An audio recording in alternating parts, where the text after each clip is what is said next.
everyone, welcome to our live feed here at the Cornish Seal Sanctuary. We're just about to feed our male grey seals.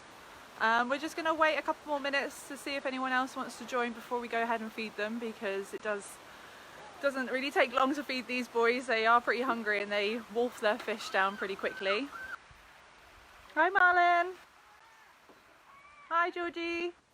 I want to introduce you to the guys who are going to be feeding the seals today. So unfortunately, we're not going to hide from the embarrassing moment.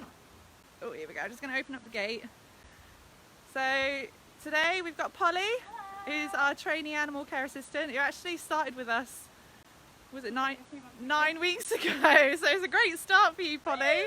Who are you feeding? I'm going to be feeding your love today. Ah, amazing. And then we've got Joseph, who's our animal care assistant, and you're going to be feeding Marlin. Now Marlin is very keen, so we do have to ask him very politely to go into the pool first, because it's just good practice, and also he's in the way of the door, so we can't actually get in. Here we go. So we've got 90 people watching, so if you just wait until I get in position, if that's okay, before you guys start feeding him. Okay, so you can go ahead. So I'm going to start off with Marlin, who's being fed by Joe. Marlin was actually rescued in 2001. It's actually the same year that Ray was rescued, and a lot of people of you will know Ray, who's over in our convalescence pool. Now, he arrived with us through our rehabilitation program, where we rehabilitate mainly Atlantic grey seals during the pup season. And unfortunately, he had net entanglement around his neck. Unfortunately, about 10% of our seal pups every year come in with some form of entanglement, which is absolutely dreadful, but we try our best to get to them as quick as we can with the help of British Divers Marine Life Rescue, to bring them here so they can get the care and veterinary care that they need. Now during during Marlin's rehabilitation up in the hospital, he wasn't eating either, which was proving very difficult for obviously us being able to help him build up nice and strong. And what we actually noticed, which was basically one day up in the hospital in his seal pen, he had regurgitated some mollyfilament, which was obviously obstructing any form of him being able to swallow any fish. And then from what I understand, he ate absolutely fine ever since, and put on the weight, which was really important. Unfortunately, Marlin was not a candidate for release with the rest of the pups that which is our main aim for our rehabilitation program, because unfortunately Marlin is actually completely blind. So we have to do some form of training, particular training with him, so he can understand what is asked of us during our husbandry training. And this is really important for all of our resident animals, so we can get close to them. We can do physical examinations with them, for them being nice and calm, and for them having some form of understanding on what is asked of them, basically. As long as you're patient with Marlin, he's absolutely fantastic. He can actually be weighed regularly. He's brilliant on going on the weigh bars, and that's just through the husbandry training that we do here at the sanctuary. And Marlin's favourite fish is in fact mackerel. Unfortunately, we have more herring than mackerel at the moment, so he has to tough it up a little bit and have some of the herring, but he doesn't seem to be bothered so much, although he is ripping his fish a little bit there. You silly sod. Now before he finishes, I'm just going to head over to Yule Logs, who is being trained by Polly. Now this again is the husbandry training that we do here with our resident animals. So what Yule Logs is doing is he's targeting his nose on the end of the target stick there, and Polly is doing some body checks on him.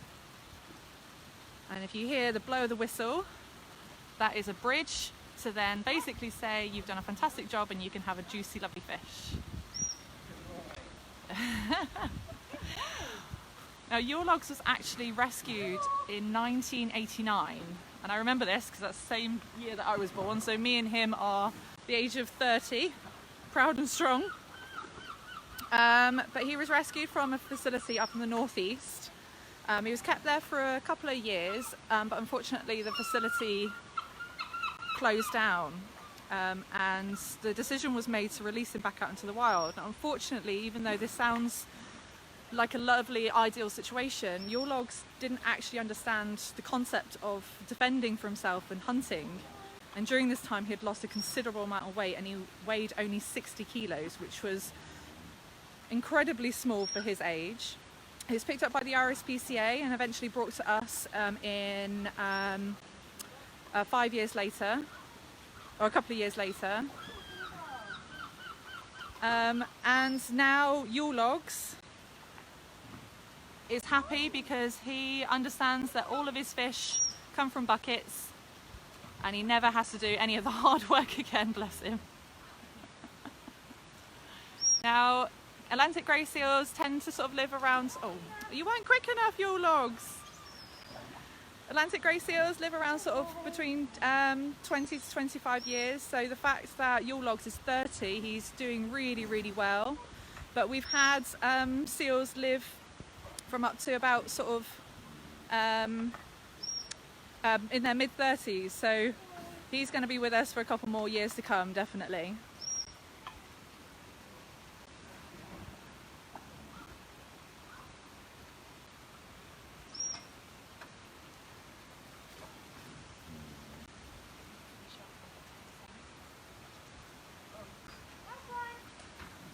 Okay, so Your Logs is finished now.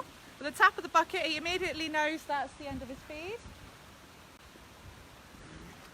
And that's going to go for the same with Marlin. I hope you guys have enjoyed the feed for today. Straight away, that's it done. If you have any questions, then just drop them on the comments page on this film, and we'll be more than happy to answer them as much as we possibly can.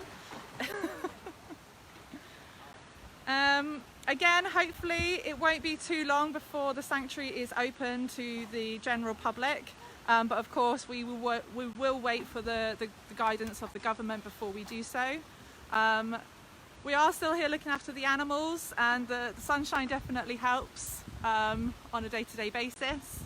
But of course, us and the animals are looking forward to the faces of the general members of public, which obviously helps with the sanctuary keeping us going with your admission prices and your adoptions and your donations. So we are thankful for everybody that has helped out with all their donations since the lockdown. That's been absolutely amazing. And again, we hope to see you again real soon.